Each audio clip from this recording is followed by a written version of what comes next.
Assalamualaikum warahmatullahi wabarakatuh. Alhamdulillahi rabbil alamin. Wassalatu wassalamu ala asrafil anbiya'i wal mursalin wa ala alihi wa sahbihi ajma'in, amma ba'd. Pemirsa yang dimuliakan Allah, di antara peristiwa teragung nan istimewa yang berlangsung di bulan Ramadan adalah peristiwa diturunkannya Al-Quran kepada Nabi Muhammad SAW sebagai wahyu utama. Peristiwa ini tegas disebutkan dalam Al-Quran yang mengiringi rangkaian ayat-ayat puasa.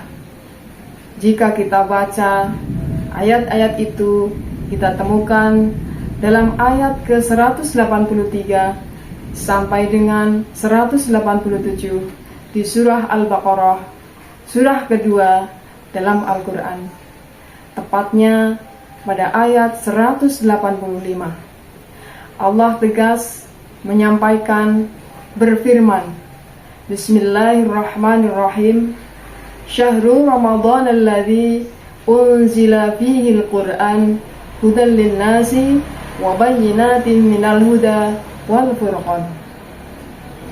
Di bulan Ramadan yang diwajibkan atas engkau menjalankan ibadah puasa, saat itulah diturunkan Al-Quran. Momen ini disebut dengan nuzul Al-Quran. Al-Quran diturunkan bukan sekedar menjadi kitab bacaan, bukan sekedar kita tilawahi, kita baca, kemudian kita lantunkan dalam keseharian. Tujuan diturunkannya Al-Quran, kata Allah, hudan linnas, adalah sebagai pedoman dalam berkehidupan untuk seluruh manusia tanpa terkecuali. Wa bayyinatin minal huda, sebagai penjelas dari pedoman itu. Dijelaskan bagaimana kita terlahir, bagaimana kita tumbuh dan berkembang dari kecil hingga dewasa. Dijelaskan pula bagaimana kita saat beraktivitas dalam kehidupan, apa yang harus kita kerjakan dan apa yang harus kita tinggalkan. Bagaimana kita menjalani hidup sampai ke ujung wafat, kita meninggalkan dunia ini. Apa yang terjadi pada saat sakaratul maut, seperti apa keadaan saat kita di alam kubur nanti, bagaimana saat manusia dibangkitkan dari alam kubur, bagaimana dan di mana serta kapan manusia dikumpulkan setelah kebangkitan itu, yang pada puncaknya adalah penghisaban dan penetapan.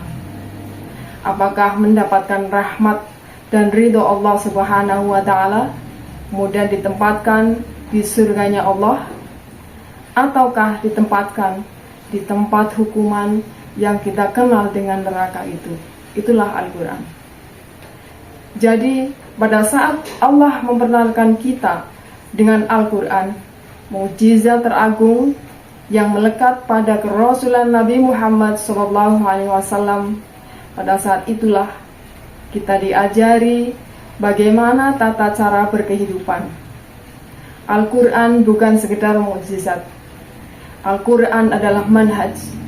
Al-Quran adalah pedoman yang mengeluarkan kita dari segala kerumitan dan kesulitan dalam kehidupan, yang menjadi cahaya yang mengiringi kita pada kemudahan dan kenyamanan dalam berkehidupan. Itulah sebabnya Allah Subhanahu wa ta'ala memberikan satu contoh yang menggugah kita untuk berpikir.